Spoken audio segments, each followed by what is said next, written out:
biznesga kirish fanimizda 3-mavzusi, ya'ni biznes faoliyatini tashkil etishning o'ziga xos xususiyatlari deb nomlanadi. Demak, mavzuni ko'rib chiqamiz.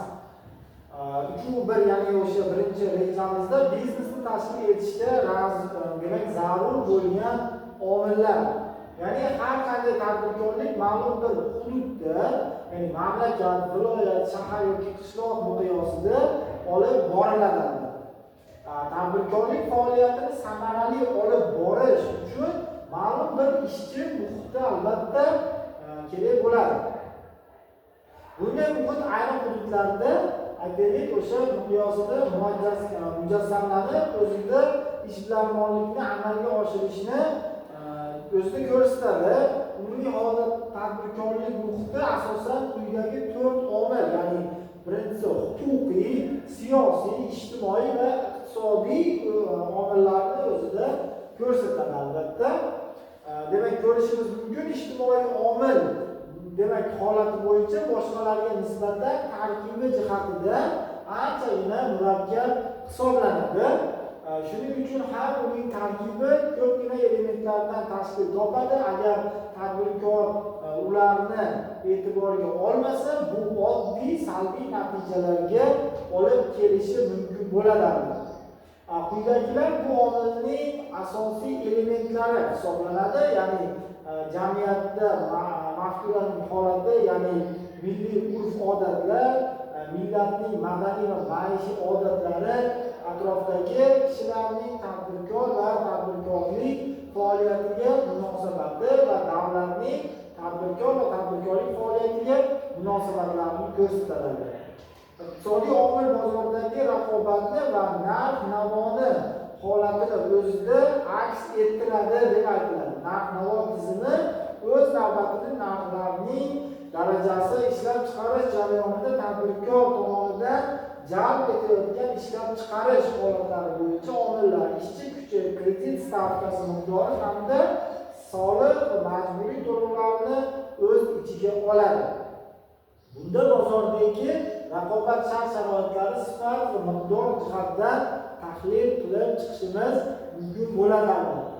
Keyingi slaydimizda ko'rishimiz mumkin, tadbirkorlik muhitining shakllanishini 6 holatga bo'lishimiz mumkin. Ya'ni birinchisi zamonaviy ijtimoiy iqtisodiy falsafaning shakllanishi, keyingisi tadbirkorlik muhitini shakllantirish va iqtisodiy faoliyatning alohida shakli sifatida tadbirkorlikni shakllantirish va ijtimoiy muhitni tarkib toptirish holatlari, demak tadbirkorlik infratuzilmasini shakllantirish va milliy boylik va milliy farovonlikning o'sishini ko'rishimiz mumkin bo'ladi albatta.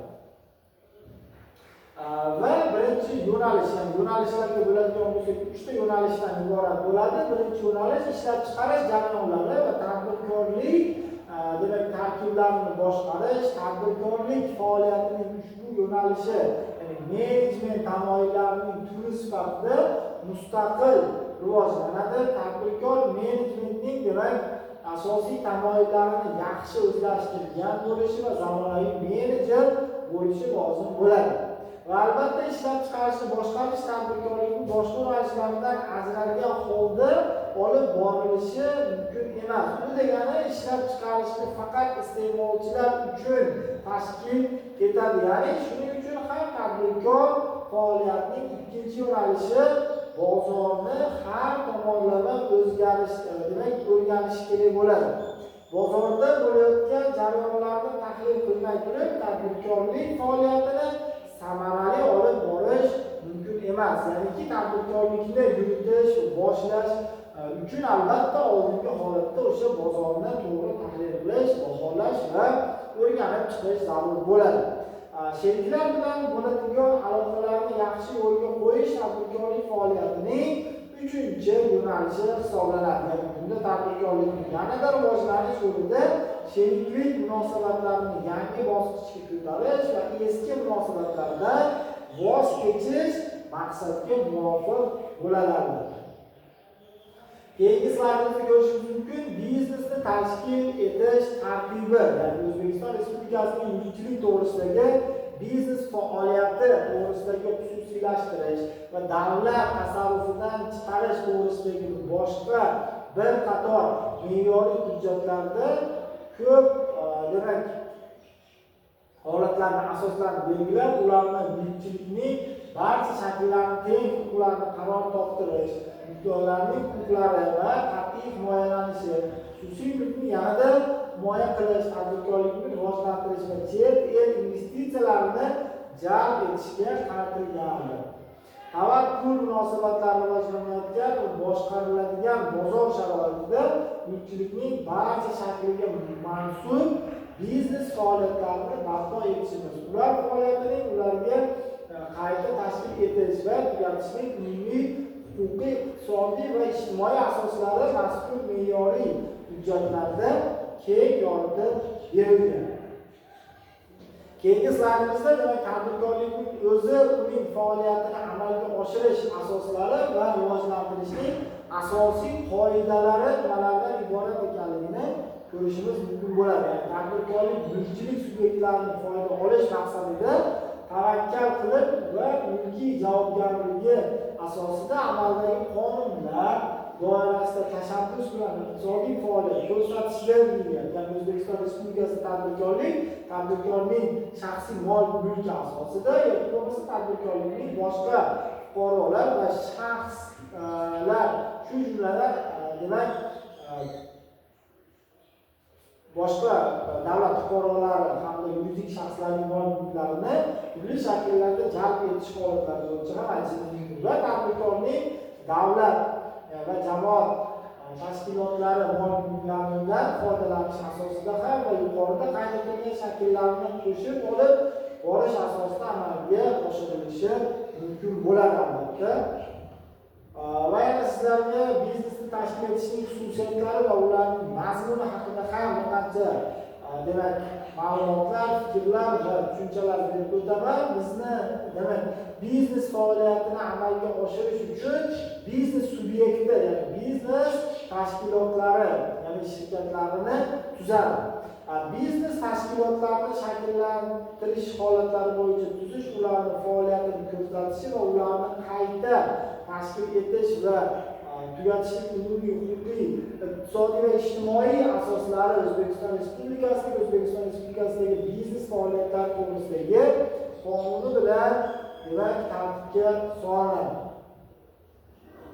Keyingi slaydimizda ko'rishimiz mumkin, tadbirkorlik subyektlarini davlat ro'yxatida o'tkazishda taqdim etiladigan hujjatlar ro'yxati bilan tanishamiz. Birinchi navbatda ishni boshlash bo'yicha ariza kelib tushadi va davlat tilidagi ta'sis hujjatlarining ikki asl nusxasi taqdim etiladi. Birinchisi ustav, ikkinchisi ta'sis shartnomasi va ustav mas'uliyat cheklangan jamiyatlar uchun talab etiladi.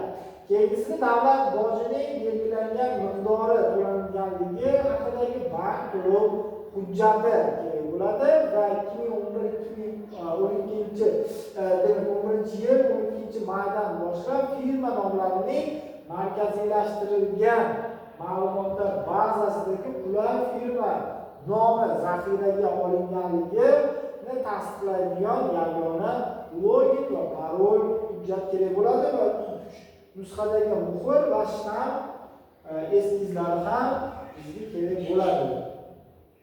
Keyingi slaydda ko'rishimiz mumkin, demak bu yerda rasm berilgan yakka tartibdagi tadbirkorlar holati bo'yicha. Yakka tartibdagi tadbirkorlar o'z faoliyatini davlat ro'yxatidan o'tkazish uchun zarur bo'lgan hujjatlar tarkibi bilan tanishamiz. Birinchisi, davlat ro'yxatidan o'tkazish to'g'risidagi ariza, pasport nusxasi, 3-4 rasm o'lchamdagi 2 fotosurat va davlat bojining belgilangan miqdori to'langanligi haqida bank to'lov hujjati kerak bo'ladi. Keyingi slaydimizda ko'rishimiz mumkin, biznesni davlat tomonidan moliyaviy qo'llab-quvvatlash to'g'risida bo'ladi. Mamlakatimiz prezident holat bo'yicha demak bir qancha gaplar aytilgan, ya'ni bugungi kunda xususiy mulk shaklidagi korxona davlat mulki bo'lgan korxonada ko'ra ancha samarali ishlanishi isbotlab demak zaruriyati kerak deyapti. Ya'ni tan olish kerakki, bu haqidagi holatlar bo'yicha ba'zan xususiy mulk tushunchasida nodavlat mulkka asoslangan bo'lishi ham mumkin albatta. Keyingi slaydimizda kichik biznes subyektlari uchun belgilangan soliq stavkalari, ya'ni belgilangan soliq stavkalari 2014-yilgacha 96-yildan yillar foiz holati bo'yicha ko'rishimiz mumkin bo'ladi.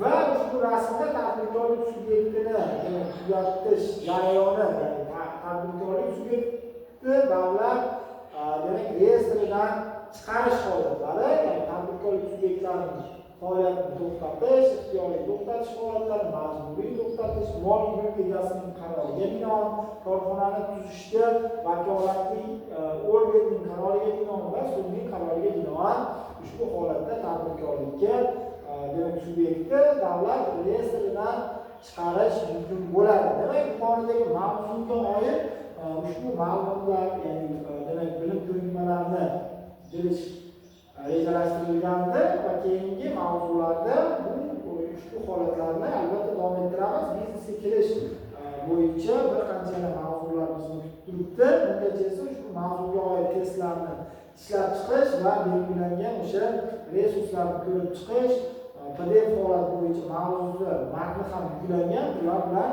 tanishsangiz yaxshi